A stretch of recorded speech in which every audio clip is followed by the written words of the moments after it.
The cargo ship Horizon's Edge moved slowly through the darkness of space. It was an old ship, not pretty to look at, but it did its job well. The crew of 32 people lived and worked inside its metal walls, carrying supplies to the mining colonies in the outer belt. Danny Cole sat at his station in the communications room. He was 26 years old, with brown hair that never stayed flat and green eyes that always seemed to be thinking about something far away. He joined the crew 2 years ago, hoping to see the stars.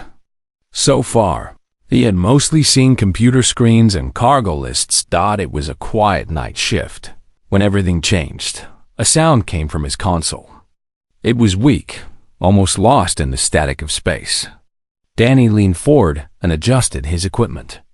The sound became clearer. It was a signal, repeating over and over. A distress call. He pressed the button on his console. "Captain Bennett, this is Cole in Communications. I have something you need to hear." 5 minutes later, Captain Lavra Bennett stood behind him. She was a woman in her 50s, with gray hair cut short and eyes that had seen many things in the deep black of space. She listened to the signal without speaking. "It is coming from Sector 7, Danny said. "That area is not on any of our maps. How far?" The captain asked. "About 6 hours at full speed."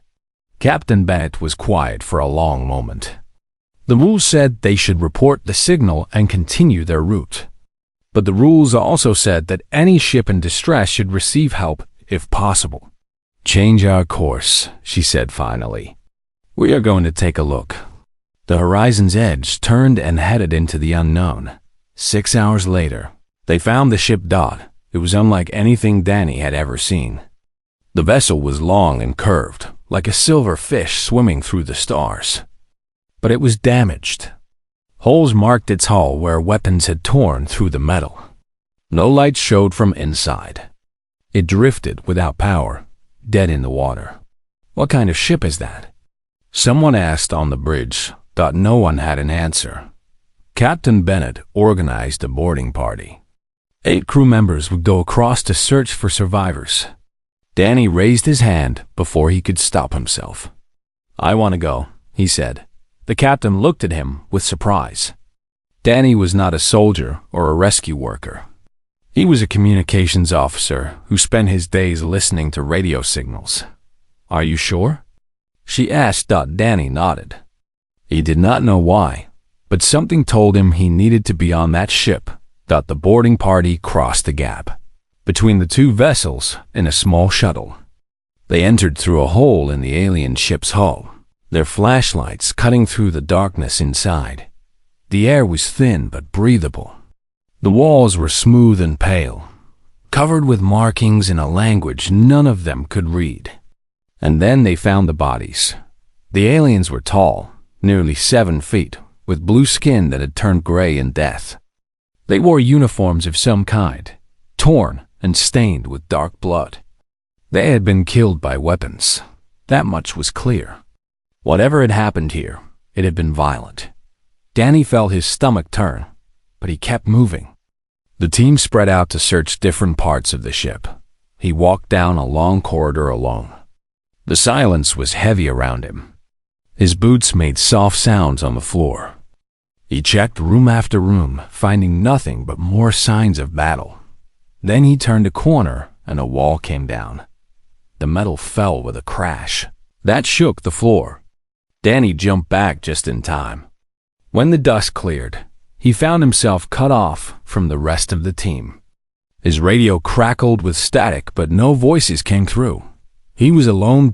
Danny took a deep breath and tried to stay calm. He could find another way back. The ship was damaged, but there had to be other routes. He just needed to keep moving. He walked for what felt like a long time. The corridors twisted and turned in ways that made no sense to him. Finally, he saw a door that was different from the others. It was marked with a symbol that looked like a circle with a line through it. Perhaps a medical bay. He pushed the door open and stepped inside. The room was full of strange equipment. Tables and machines lined the walls. Soft blue light came from panels in the ceiling. still working on emergency power. And in the corner, someone was alive. She was sitting against the wall, her legs pulled up to her chest. Her skin was deep indigo, darker than the others he had seen. Her hair was long and silver white, falling around her face like water. And her eyes, when she looked up at him, were the color of violet flowers. She was beautiful. And she was terrified. In her hand, she held a blade. It shook as she pointed it at him. Blood ran from a wound on her side, staining her torn uniform. She spoke words he could not understand, but her meaning was clear. "Stay away from me." Danny stopped moving. His heart was beating so fast he could hear it in his ears. He had no weapon. He had no way to defend himself if she attacked. But he did not run. Slowly, very slowly, he raised his hands to show they were empty. Then he did something that surprised even himself. He took off his helmet. The air was thin and cold against his face. If there was something dangerous in the atmosphere, he would know soon enough. But he wanted her to see his face. He wanted her to see that he was not a threat. The alien woman watched him with wide eyes. She did not lower her blade. Danny sat down on the floor. He crossed his legs and put his hands on his knees. He made himself as small and unthreatening as he could. "I am not going to hurt you," he said softly. He knew she could not understand his words, but perhaps she could understand his tone. "I am here to help." She stared at him. The blade still pointed at his chest, but something in her eyes changed.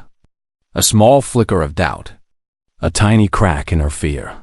They stayed like that for a long time, the human and the alien, watching each other in the blue light of the dying ship.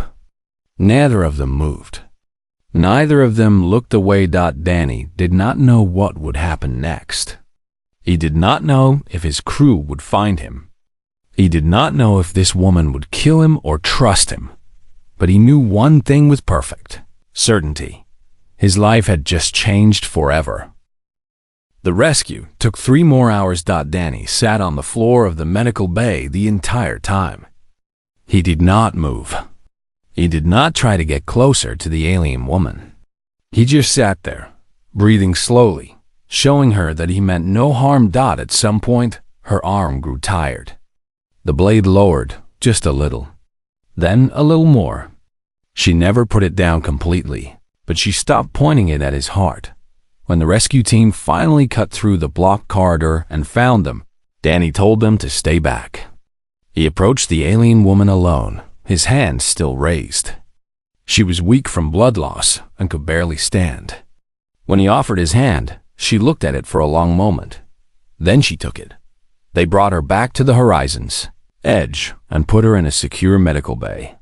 The ship's doctor, an older man named Pete Howard, treated her wound.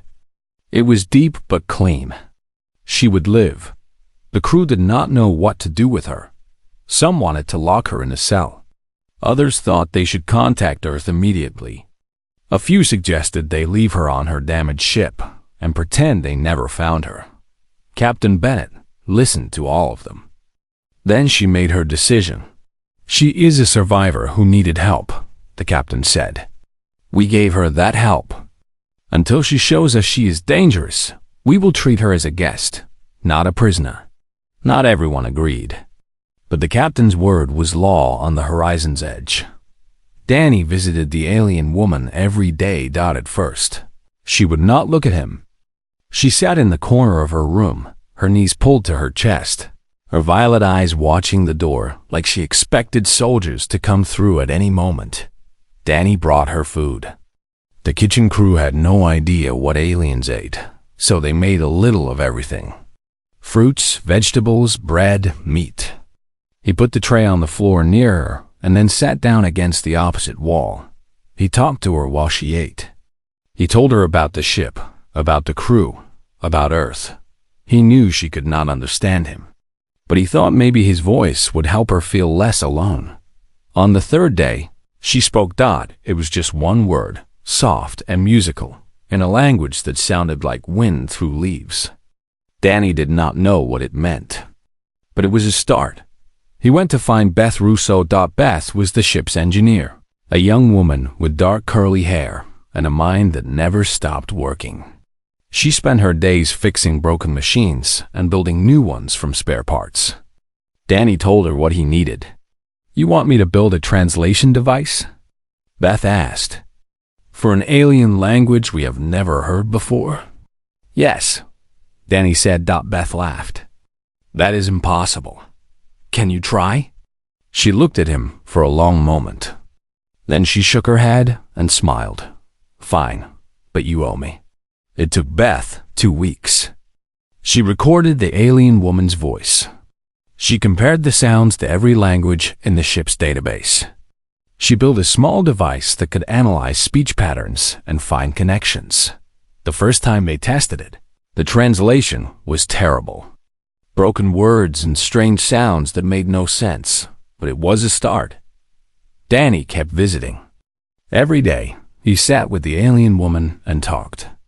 He learned that her name was Valara. He learned that her people were called the Telvari. He learned that her ship had been attacked by members of her own species. The story came out slowly, in pieces, as the translation device got better. Valara was a scout. Her ship had been on a diplomatic mission to explore new regions of space. The Telvari were not all united. Some believed in making contact with other species. Others believed in staying hidden, staying safe, staying alone. The ones who believed in isolation were called the Vethkari. They had grown powerful in recent years. They saw Valara's mission as a threat to their way of life. So they attacked. The battle had been short and brutal. Valara's ship was not a warship. They had no weapons that could match the Vethkari. Most of the crew died in the first attack. The rest were hunted through the corridors. Valara had hidden in the medical bay. She had waited for death to find her. Instead, Danny found her.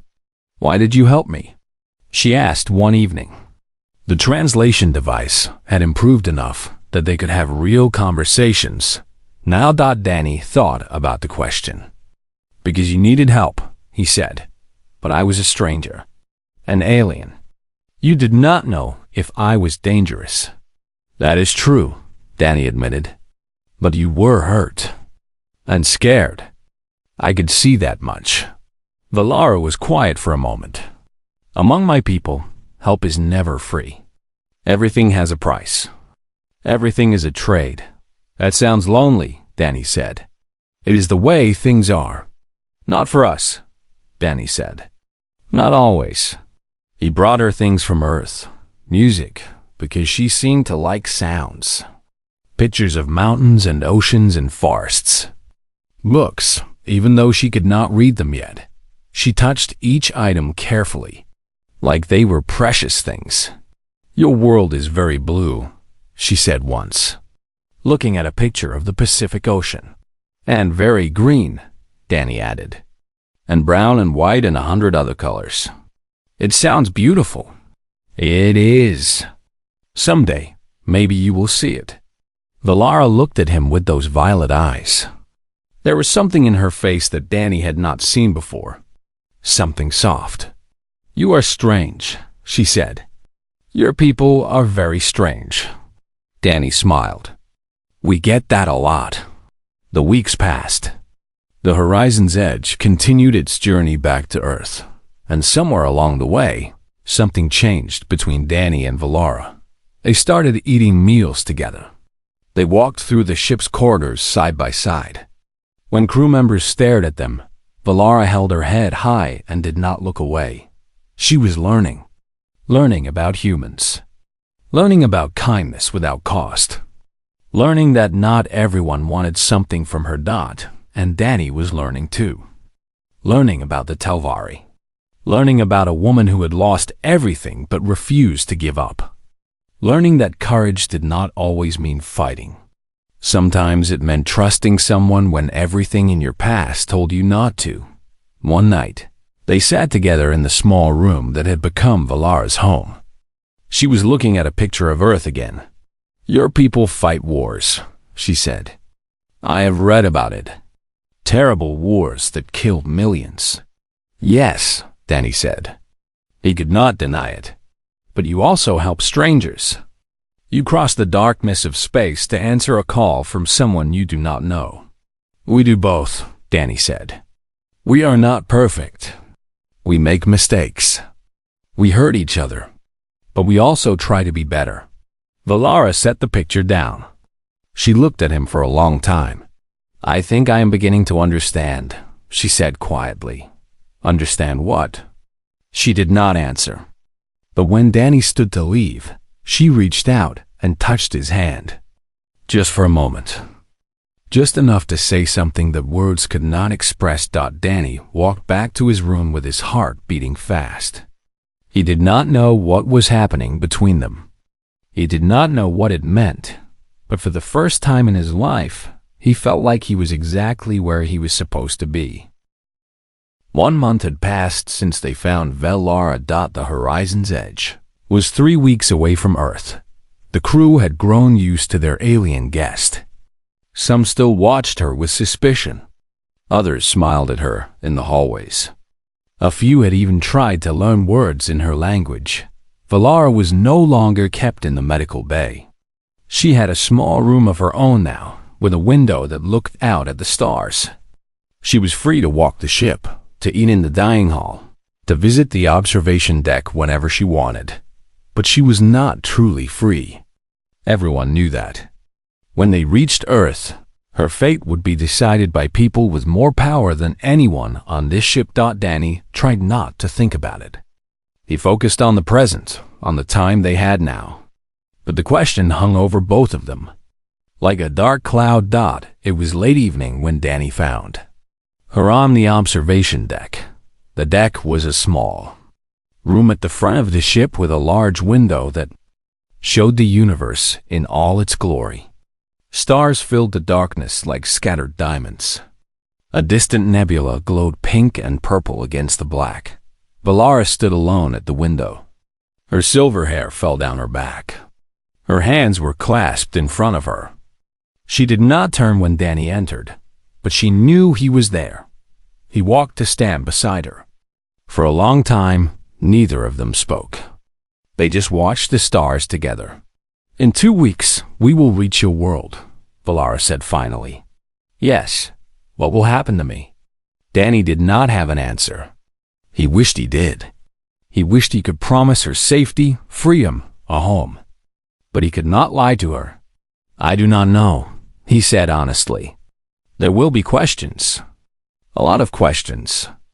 Earth has never met anyone from another world. People will be curious. Some will be afraid. And you? Will you still be there? I will be wherever you need me to be. Valara turned to look at him. The starlight made her violet eyes glow like gems. There was something in her face that Danny had never seen before. A struggle, like she was fighting a battle inside herself. I need to ask you something, she said. Anything. She took a breath. Her hands tightened around each other. Since the day you found me, you have been kind. You have given me your time. You have shared your food, your stories, your music. You have protected me when others wanted to lock me away. You have never asked for anything in return. Danny stayed quiet. He could feel his heart starting to beat faster. Among my people, such things do not happen, Valara continued. Kindness is always a trade. Help is always a debt. Nothing is given without expecting something back. That is how we live. That is how we survive. She stepped closer to him, close enough that he could see the small lines around her eyes, the faint marks on her skin that might have been scars. So I must know, she said. I have to understand. What do you want from me, Danny Cole? The question hung in the air between them. Danny felt his throat go dry. A dozen answers came to his mind. Safe answers. Simple answers. He could tell her he wanted nothing. He could say he was just doing his job. He could make a joke and change the subject. But when he looked into her eyes, he knew he could not lie. Not to her. Not anymore. I want. His voice came out rough. He swallowed and tried again. I want you. The words left his mouth before he could stop them. They floated in the silence like leaves on still water. Valara stared at him. Her expression was impossible to read. Danny felt panic rising in his chest. He had said too much. He had ruined everything. I am sorry, he said quickly. I should not have said that. I know it is not appropriate. You are going through so much, and I have no right to add to your problems. Please forget I said anything. He turned to leave. He could not look at her anymore. His face burned with shame. Wait, her voice stopped him. He stood with his back to her, afraid to turn around. He heard her footsteps. Soft sounds on the metal floor. Then she was beside him. Then she was in front of him. Look at me, she said. He raised his eyes. She was looking at him with an expression he had never seen before. The guard she always carried, the wall she kept around herself, was cracking. Piece by piece, it was falling away. You want me, she repeated slowly. Not my knowledge. Not my technology. Not information about my people. You want me? Danny nodded. He did not trust his voice. Why? It was such a simple question. It deserved a simple answer. Because you are strong, Danny said. Because you survived something terrible and you did not let it break you. Because when you laugh, the whole room feels warmer. Because when you look at the stars, I can see the wonder in your eyes. Because you make me want to be better than I am. He paused. His next words came out as a whisper. Because when I am with you, I feel like I am home. Valara's eyes glistened.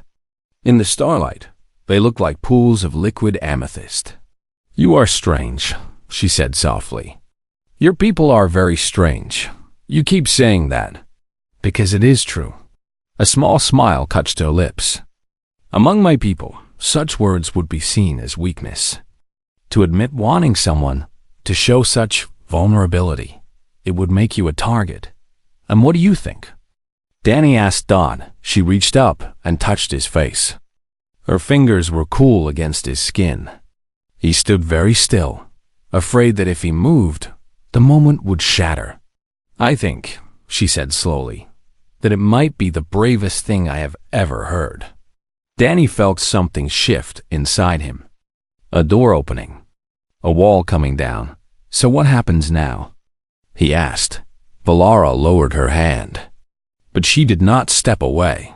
She stayed close, so close that he could feel the warmth of her body despite the coolness of her skin. I do not know, she admitted. I have never done this before. Among my people, partnerships arrange for advantage, for power, for survival, not for this. She struggled to find the word. Feeling, connection, whatever this is between us.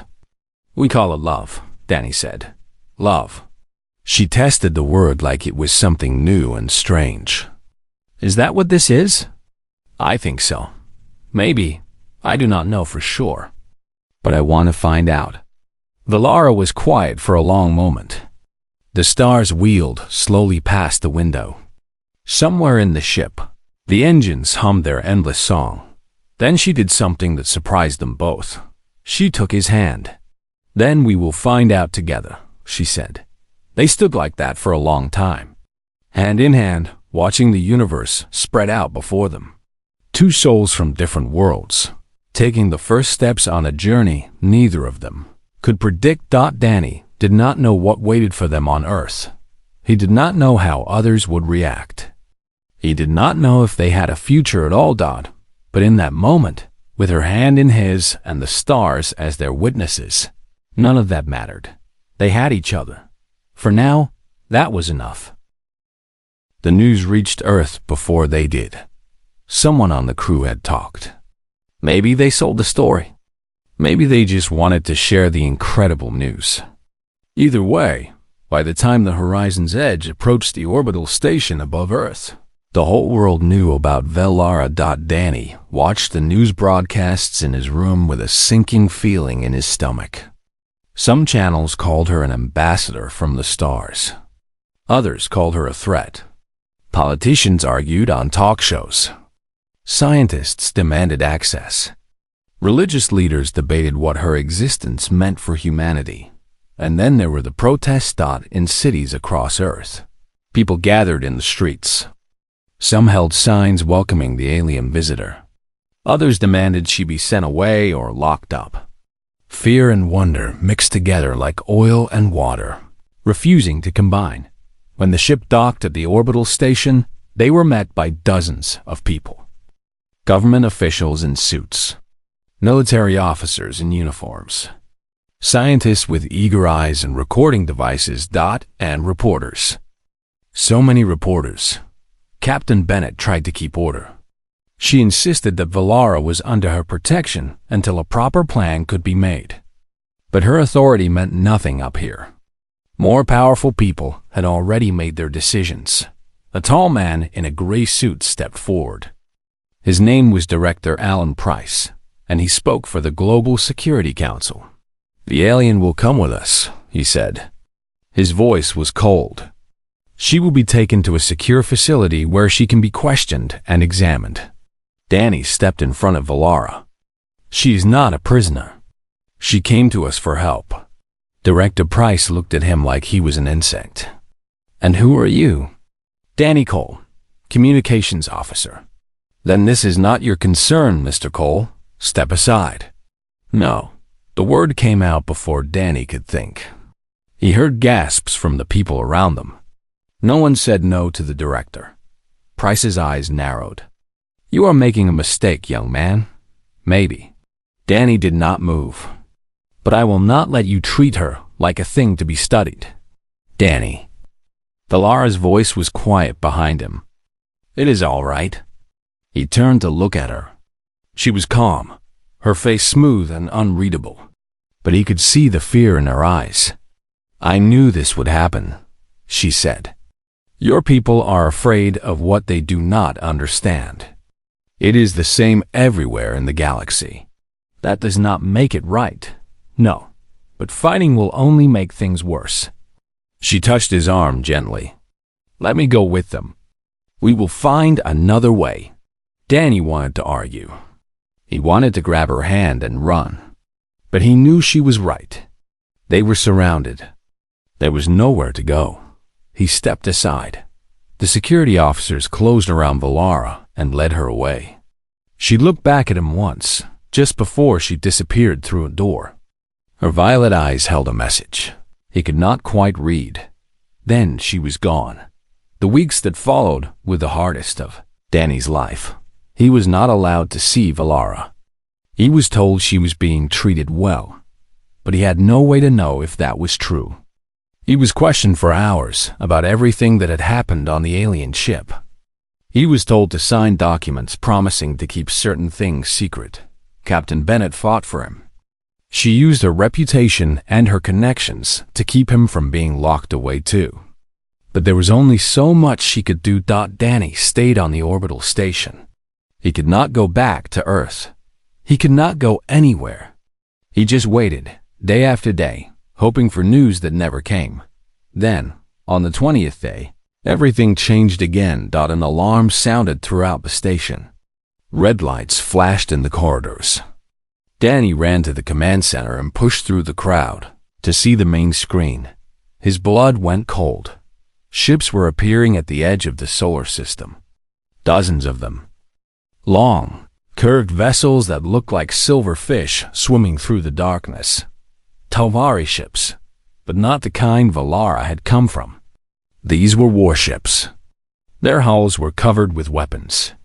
They moved in perfect formation, like a pack of predators closing in on prey. The Veth Carry had found them. A message came through on every channel. A Talvari male appeared on the screen. His skin was pale blue, his eyes as cold as ice. He spoke in his own language, but the translation devices could pick up his words. "People of Earth, you have given shelter to a traitor named Velara. She's a criminal who has betrayed her own kind. You will surrender her to us immediately." He paused. His lips curled into something that was not quite a smile. "You have 72 hours. If you refuse, we will come and take her. And we will not be gentle with anyone who stands in our way." The screen went dark. Panic spread across Earth. The nations of the world called emergency meetings. Military forces were put on high alert. But everyone knew the truth. Humanity had no ships that could match the Telvari fleet. If the Vethkari attacked, there was nothing Earth could do to stop them. Some people said the only choice was to give Valara up. She was just one alien. Why should millions of humans die for her? Others said surrender would show weakness. The Vethkari would just make more demands. Earth had to stand firm. The debates raged on television, in government halls, in homes around the world. But no one could agree on what to do. Danny watched it all with a burning feeling in his chest. He had to do something. He could not just wait while others decided Valara's fate. He found Beth Russo in her workshop. She had been brought to the station to help analyze Telvari technology. Her eyes were red from lack of sleep. "I need your help," Danny said. Beth looked up at him. "Help with what?" "I need to talk to Valara. Can you get me into the facility where they are keeping her?" "That is a secure government building. I cannot just walk you through the door. But can you do it?" Beth stared at him for a long moment. Then she sighed and ran a hand through her tangled hair. "I know someone who might be able to get you in," she said. "But if this goes wrong, we are both going to prison. I know. And you still want to do it?" Danny thought about Valara, about her violet eyes, about the way she had taken his hand on the observation deck, about the wall she had lowered, the trust she had given him. "Yes," he said. "I have to?" Beth nodded slowly. "All right. But you owe me big time for this. I know. Like huge. Like, name your first kid after me huge." Despite everything, Danny smiled. "Deal." "Ooh."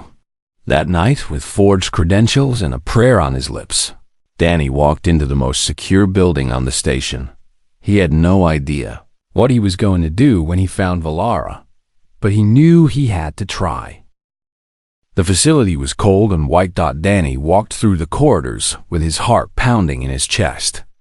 The badge Beth had made for him felt like fire against his skin. Every guard he passed, every camera he walked under, he expected to be stopped. But no one did. He found Valara in a room on the 3rd floor. She was sitting on a bed, staring at a wall covered with screens showing Earth's news channels. The debates, the protests, the fear. When the door opened, she turned. Her eyes went wide. "Danny?" She stood up quickly. "How did you get in here?" "That does not matter." He crossed the room and took her hands. "Are you all right? Have they hurt you?" "No. They ask questions. They take samples of my blood. But they have not been cruel." She looked at him with those violet eyes. "You should not be here. If they catch you, I had to see you. I had to tell you that I have an idea." Valara listened as Danny explained his plan. It was simple. Maybe too simple. But it was all he had. The Vethkari wanted to silence Valara because she believed in peace. She believed in reaching out to other species. That belief threatened everything they stood for. But what if more Telvari heard her message? What if her voice reached not just the warships outside, but her entire homeworld? "Beth can tap into the Vethkari communication system," Danny said. "They are using it to broadcast their threats. We can use the same system to broadcast you. Broadcast me? Tell them what you have seen. Tell them about humans. Tell them that we are not a threat. Tell them that their leaders are wrong." Valara was quiet for a long moment. Her face showed the struggle inside her. "The Vethkari control everything back home," she said finally. "They have spread lies about me. They say I'm a traitor who sold secrets to alien enemies. My own family probably believes it. Then tell them the truth. What if they do not listen? What if my words change nothing? Danny squeezed her hands. Then at least you tried. At least you spoke up. That matters, Valara. Maybe not to everyone, but it matters to me. She looked at him for a long time. The screens behind her showed crowds marching, politicians shouting, soldiers preparing for a war no one could win. Then she nodded. All right, she said. Let us try. Getting out of the facility was harder than getting in. But Danny had help. Beth had arranged a distraction, a small fire in another wing that drew the guards away. They slipped through empty corridors and out a service door. Captain Bennett was waiting for them with a shuttle. I do not know what you are planning, the captain said, and I do not want to know. But if it stops a war, I am willing to look the other way. They flew to a communication relay on the dark side of the moon. It was an old station, mostly automatic, with only a skeleton crew. Beth worked her magic on the computers, while Danny helped Valara prepare. What should I say? She asked. Her voice was nervous. For all her strength, she had never done anything like this before. The truth, Danny said. Just tell them the truth. Beth looked up from her screen. We are ready. The signal will go to the Veth carry ships and bounce to every Telvari receiver in range, including their homeworld. Valara took a deep breath. She stood in front of the camera. Her silver hair caught the light. Her violet eyes looked straight ahead. Begin, she said. The recording light turned on. My name is Valara of the Third Circle. Many of you know my name. You have been told I am a traitor. You have been told I sold our secrets to aliens. You have been told that I deserve death. She paused. Her voice grew stronger. Those are lies. All of them lies told by the Veth carry to protect their power. I have never betrayed our people. I was on a mission of peace when I was attacked by our own ships. My crew was killed. I survived only because I was found by humans. She gestured at Danny, who stood just off camera. This is Danny Cole. He's a human. He found me wounded and alone on a dying ship. He did not have to help me. He had nothing to gain. But he sat with me. He brought me food. He talked to me even when I could not understand his words. He showed me kindness without expecting anything in return. Her voice softened. Among our people, such things are rare. We trade everything. We calculate every action. We see kindness as weakness. But these humans are different. They are not perfect. They fight wars. They hurt each other. But they also help strangers. They also cross the darkness of space to answer a call for help. They also believe that compassion is strength, not weakness. She stepped closer to the camera. The Veth carry want to destroy them because they fear what they represent. A different way of living. A different way of being. They fear that if our people see what humans have done for me, they will start to question everything they have been told. She raised her chin. I am questioning. I hope you will too. We do not have to live in fear. We do not have to see every stranger as an enemy. We can reach out. We can build bridges instead of walls. We can be better than we are. Her final words were quiet but firm. That is the truth. That is my message. What you do with it is your choice. The recording light turned off. For a long moment, no one spoke. Then Beth looked at her screens and laughed in disbelief. The message got through, she said. It is spreading. Every Telvari ship received it. And it is bouncing to their homeworld right now. The hours that followed were the longest of Danny's life. They waited on the moon station, watching Earth's sensors, waiting to see what the Veth carry would do. The 72 hours were almost up. The fleet was ready to advance. And then something impossible happened. New signals appeared at the edge of the solar system. More ships. Dozens of them. then hundreds. A fleet larger than anything Danny had ever seen. But they were not HFY. A message came through. A different Telvari voice, calm and measured. To the people of Earth, we are the Central Council of the Telvari. We apologize for the actions of the HFY. They do not speak for our people. We have come to ensure they do not harm you. Danny could not believe it. He turned to Valara, who stood frozen beside him, tears streaming down her face. They listened, she whispered. They actually listened. The battle between the two Telvari fleets was brief. The HFY were outnumbered 5-1. They tried to fight, but they never had a chance. Within hours, they were forced to retreat. Their ships fled into deep space, scattered and broken. The Central Council sent a new message to Earth. They wanted to talk. Not about threats or demands. About peace. About the future. About building something new between their peoples, and they wanted Valara to help. 3 months later, Danny stood on the bridge of a new ship. It was called the Dawn's Light, and it was the first vessel ever built by humans and Telvari together. A symbol of hope. A promise of what they could create when they worked side by side. Valara walked up to stand beside him. She wore the uniform of a Telvari diplomat, her rank restored, her name cleared. She had been offered a place on the Central Council itself. She had declined. I would rather be here, she had said. Building the bridge, not sitting on one side of it. Danny smiled at her as she took her place at the window. Ready for the first voyage?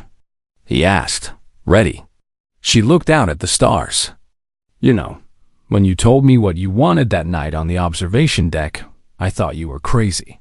And now? Now I think... She paused, searching for the words. I think your people have a saying. That love can move mountains. Something like that. I did not understand it then. But I think I am starting to. She turned to look at him, her violet eyes glowing in the starlight. You humans are very strange. Danny laughed. You keep saying that, because it is true. She took his hand, their fingers intertwining like they had so many times before. But I think maybe strange is exactly what the galaxy needed. The engines hummed to life. The Dawn's Light began to move, carrying its crew of humans and Telvari into the unknown. Danny looked at Valara. She looked at him. And together, they sailed toward the stars. Behind them, Earth hung in the darkness. A blue and green jewel that had changed the fate of 2 civilizations. Ahead of them, the universe waited. Full of danger, full of wonder, full of possibilities that no one could predict. But they would face it together. That was the human way. And now, it was their way too.